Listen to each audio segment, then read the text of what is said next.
Hi, I'm Barbara Jo Howard with Guildhall. Welcome to a conversation with Vera Wang and Pamela Fiori. Today we are here in the exhibition. The exhibition runs until October 12th, and it's called The Art of Fashion in the Hamptons and features some of the world's greatest designers. This is a wonderful opportunity for you to come right down and see these unbelievable designs right here in your own backyard.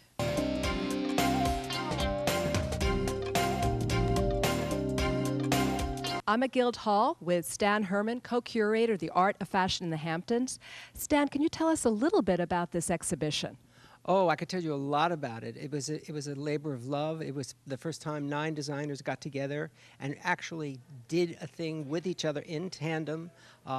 They all are people, designers who live out here, who feel very special association with this gorgeous area. And when asked, they just jumped at the chance.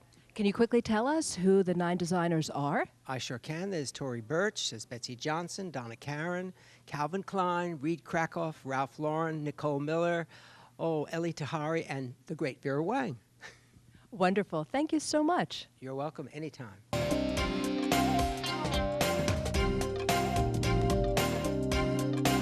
I'm Ruth Appelhoff, the Executive Director of Guildhall, and it's always a pleasure to welcome our audiences, but I think especially today we have a very, very amazing treat for you. A conversation with Vera Wang and Pamela Fiori. In conjunction with The Art of Fashion in the Hamptons, we will be today viewing a wonderful video of Vera Wang's Spring 2010 collection, followed by Vera and Pamela in conversation on the stage.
Amazing women, business women, and also fashion icons, fashion influencer, fashion leaders.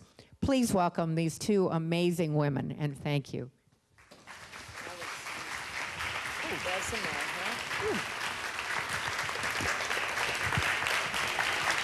I'll tell you a little bit about how this all started, and that was that Ruth Appelhoff came to me about a year ago and said, would I be involved in in doing this exhibition built around fashion in the Hamptons? And I said no, I really wasn't able to do it, but that I could happily give her names. And at the top of my list was a wonderful guy by the name of Stan Herman, who is sitting in the audience right there. Stan. There he is. And Stan had been the president of CFDA, Council of Fashion Designers of America, for a long time. Also is a designer in his own right. He is on QVC, and a household name there. And he said yes, but only if I would do it. So I said, okay, as long as I knew that Stan was going to be my partner in this little adventure, we'd do it. And we decided we would go to 9 designers, 9 prominent designers, all of whom were connected in the Hamptons. And Vera, of course, was one of them, very high on the list. So Vera said yes. Vera, one of the things I love about Vera is that she is one of the most generous people that I know. And aside from all of the talent that she has, she also happens to be a nice and funny and charming person. So I'm glad that she is here. Vera, tell us why you decided on the theme you did for the exhibition.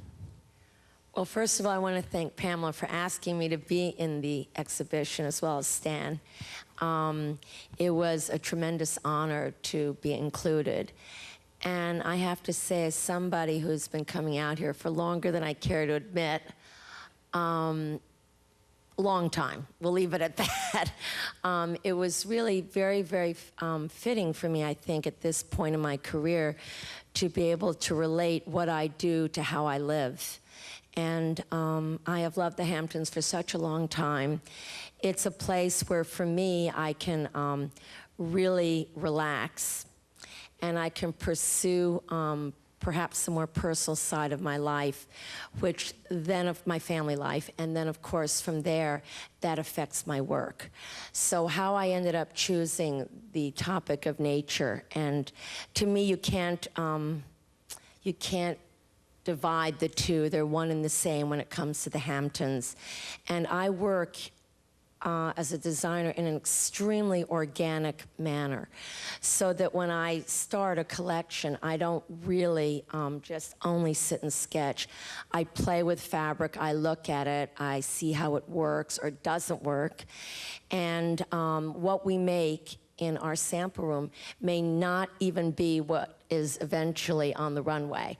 We can start with a jacket and it may become a skirt. We can start with a top, it may become a t-shirt. We just don't know. And I think there's something about the Hamptons that is so organic and about nature and about this process that I really relate to. So that's why I chose nature. And then, in so doing, my husband, who has been working for 20 years on collages, we had a very favorite street in Southampton, which is where we lived, and it was Wyandanch. So somehow it just all came together in my creative thinking, and it's just a street we've always loved, and my late father loved, and it meant a great deal to us emotionally as well as artistically. So, one of the things that's so interesting about choosing Arthur is that he is a businessman and he now has a whole new career.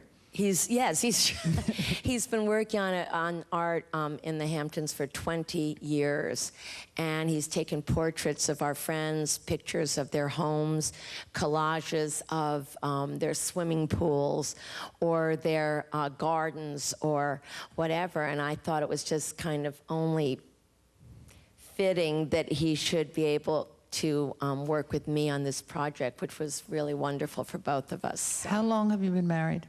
Been married for 20 years and known each other for 35.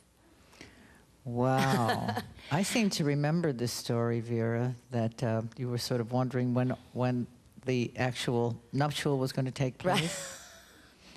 Do you want to tell that story? Yes, it's a funny story. We met and we were introduced by a friend of mine who actually worked for Hearst, the parent company of Town & Country, and she worked at Harper's Bazaar, and she knew me and she introduced me to my present husband, my only husband, and we dated for about a year and not even 10 months, and we decided it really wasn't right, or I decided it really wasn't right for me, so we stayed really good friends. How many of you have seen Harry Met Sally? The movie? Well, it was sort of that story. We were friends, and then we dated, and then we decided we weren't even friends anymore, but then we became friends again. And then in the end, we got married and had children. So it's a little bit that story, but we came back together 10 years later. I didn't just wait for him, and he didn't wait for me, but as things turned out, 10 years later, we actually did meet again, and it was really the right moment. So, and he's a real East Ender. I mean, he just... he loves it out here, so. And when you did get married, you were not married in a Vera Wang wedding gown. No, I wasn't. Pamela, definitely not. It was a bit of a conundrum. I was working for Ralph Lauren, and you know, Ralph would never say that he does bridal gowns, I don't think, but he does do them. He does them for his staff. And he does have his rooms make dresses for people that he adores that work for him. And when it came to me, he didn't want to do my dress, so I don't know what that meant. But, and we're still really close friends, but I guess, you know, for me it was an awkward moment because I was one of his design directors, and yet if I didn't like the dress, I was going to have to wear it. And so we just, I think out of real love for each other, he just decided he'd stay away from my wedding gown, and I'd have to figure it out on my own. And while I was going through this process, I was 40 years old when I got married. Well, 3 days shy of 40, and 40 to me. Anyway, so I went shopping for dresses, and if you've ever seen, not that 40's an old woman, I'm not politically incorrect, but on the other hand, most of the young women that were shopping for wedding gowns were in their 20s. So here I am looking for a wedding gown, and nothing really sort of suited, I think, what my idea of what I should look like was. So in the end, I did have 2 dresses made, but what I did see was this opportunity to go into a business where I think a lot of people had forgotten about weddings in a way. They only do it because when they get married, they have to have a dress. And for me, I thought if I could bring fashion to wedding and a different viewpoint and do more modern dresses for girls that are more modern and more romantic for girls that are romantic and maybe a little sexier for girls who are very sexy, I thought I could bring something new. I could costume women for their weddings and suit their personalities more than just creating dresses and saying, well, here, you have to wear this. So that's sort of what started my own business. I remember vividly that shortly after I became editor of Town and Country in 1993, we did a January issue, and it wasn't a weddings issue, which we now do twice a year, but it was a sort of a fashion portfolio. And we chose one of Vera's dresses to be on the cover. It was just after you really launched your company. Right. But what I remember about it was that the dress was, it had an illusion neckline, and there were all of these tiny little buttons in the back. The buttons were actually, you didn't have to, no. They could snap on. But we photographed the model from the back. And that was a really unusual cover because the back of that dress was so gorgeous. I still remember it. So remember how beautiful that was? It was an amazing, amazing picture. It was an amazing cover. And I think that part of what I try to do when I design is to think about the clothing, not just design it, but to think about what it's supposed to accomplish. And certainly in a wedding gown, most brides are more focused on what's in front, but what they don't realize is most of their audience looks at them from behind for most of the ceremony. And then certainly while they're doing the first dance or the rest of the evening, it's more of a 360-degree angle you have to view a bride, not unlike a figure skater. And so I always thought the backs of dresses were equally, if not sometimes more important than even the front, because there's so much can happen, so much drama can happen in the back of a gown. The train, the buttons, the bows, the detailing. You know, so much can happen, and there's room for so much beauty there as well. And also, you know, all their friends and family will be looking at them from that angle. So that particular cover really expressed it all for me. I still remember it clearly. And every time we do have a weddings issue, twice a year, we have a room which we call the fashion closet. The fashion closet is never so filled as when we have all of these wedding gowns coming in, and I don't know whether any of you saw the September issue, but there's always a moment when the editor of the magazine has to come in and look at what is about to be shot or what's being presented by the fashion department. And you know, there are racks of clothes, and it's yes, no, no, maybe, no, no, let's see, try it on her, let's see how she looks. Invariably, when we have all of these wedding gowns that are just crowding this room, I or one of the other editors woke up and said, oh my God, that's so beautiful, and it's always a Vera gown. Always Thank you, admired. Pamela. And if I were to be married again, I hope I don't have to get married again, but if I were to be married again, or even renew my vows, it would definitely be in a Vera. Thank you. Do you ever get tired of designing wedding gowns? I never do, because I think, because I do so many lines. I also do a line for Kohl's, which is a lifestyle-driven line. I also do my collection, which is what I sort of call demi-couture.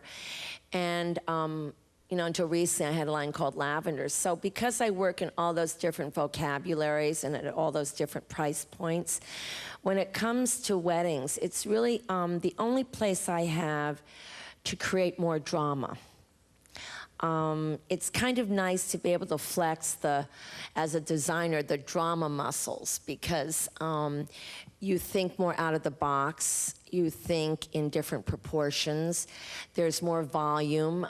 There can be more detail, because usually the dresses are more expensive than my other lines. And because of that, I can put more into the clothes. And I never get tired of it, Pamela, because it actually gives me a chance to sort of go in a whole different direction, and I love that. And inevitably, it affects my work elsewhere, and vice versa.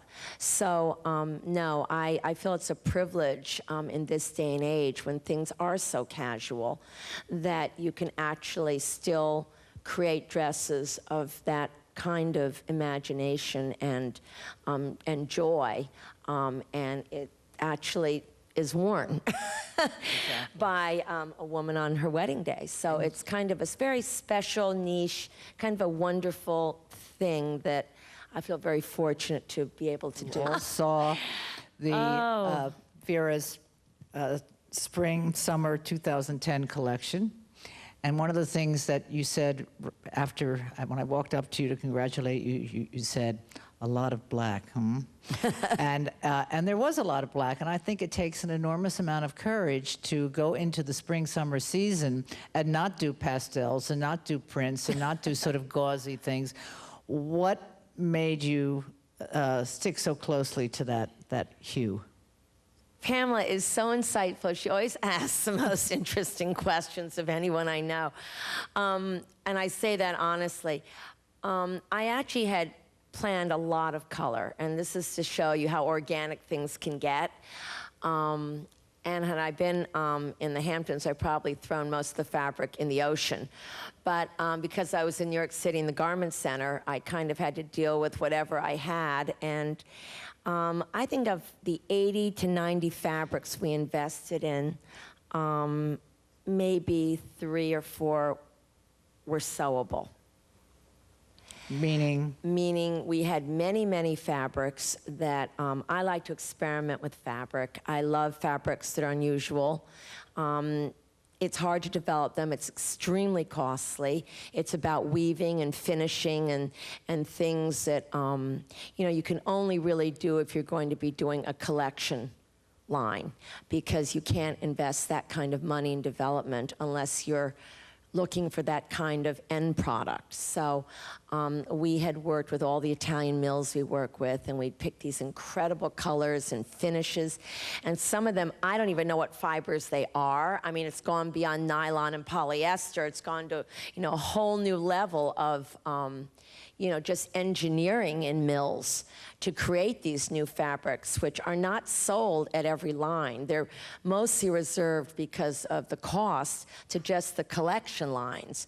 And by collection, I mean the most expensive lines in the world. And unfortunately, a lot of them we couldn't sew them. The sewing machines didn't work on them. The seams didn't look right on the fabric.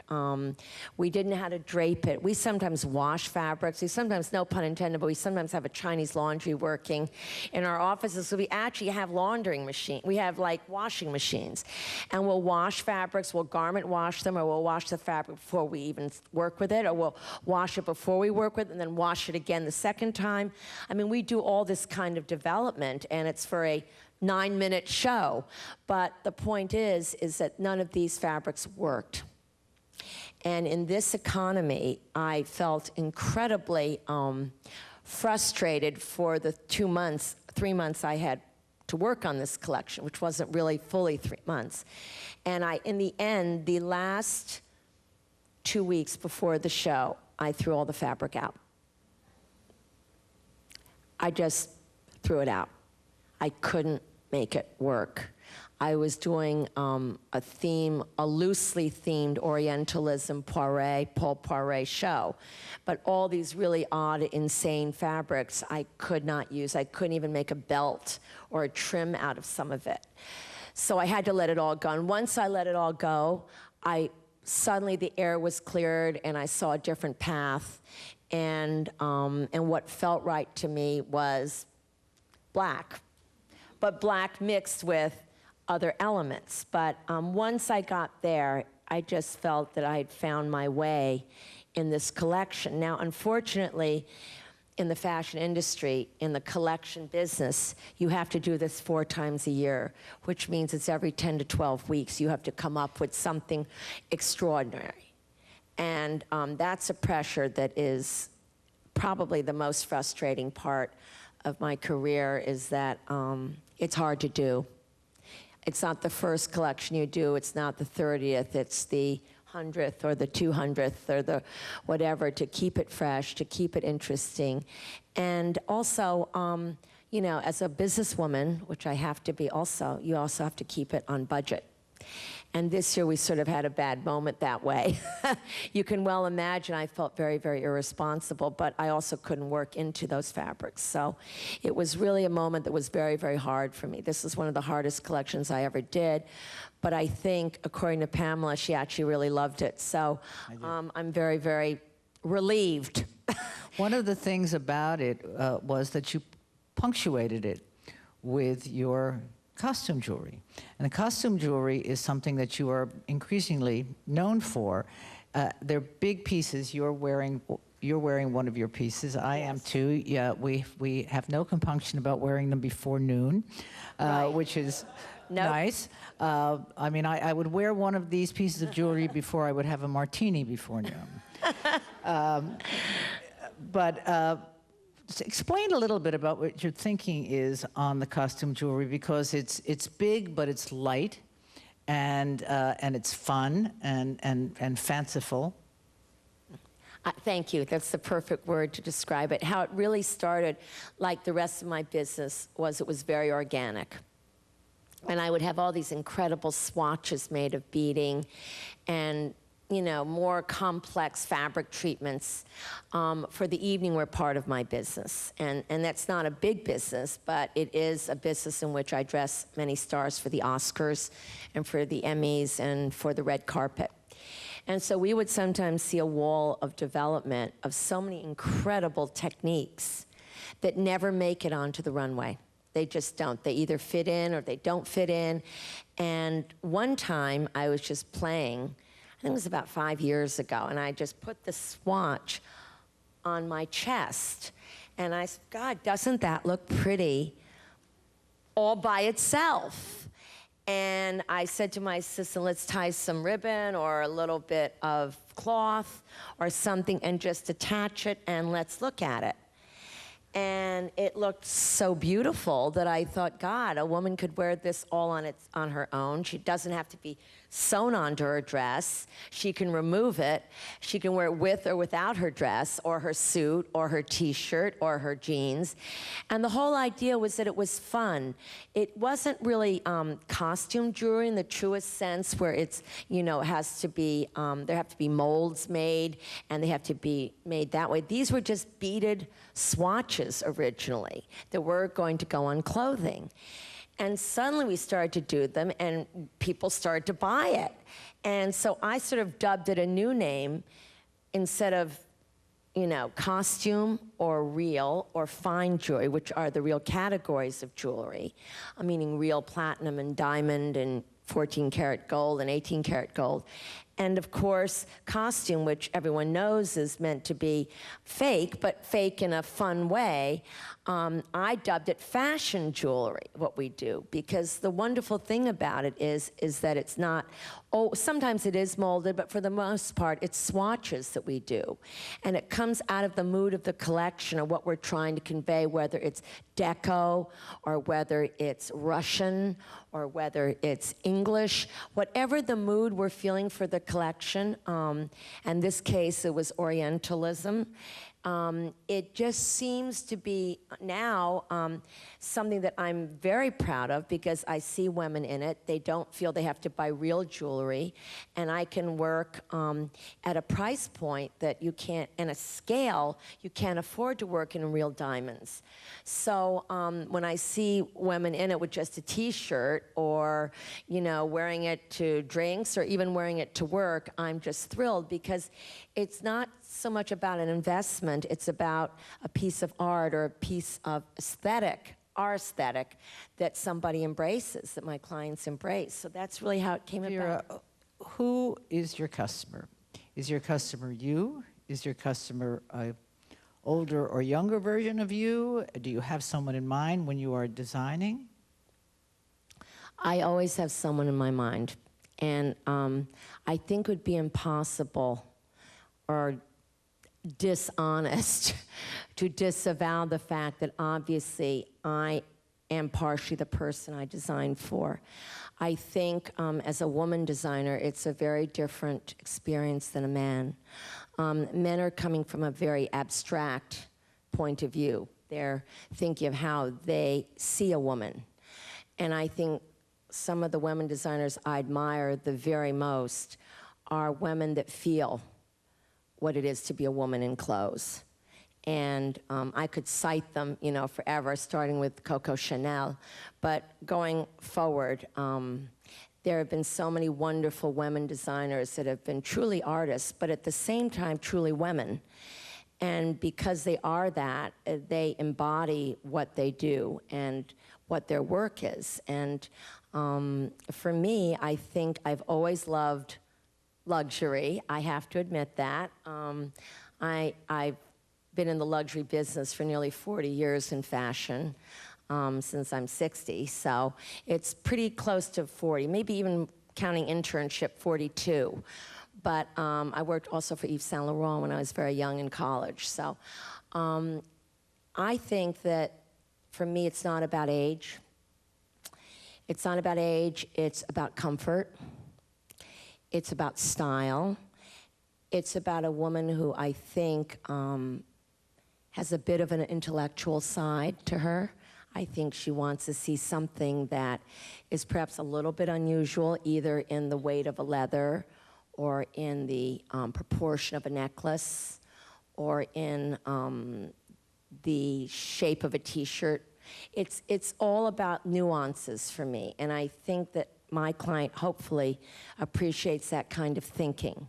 And it's a love for women.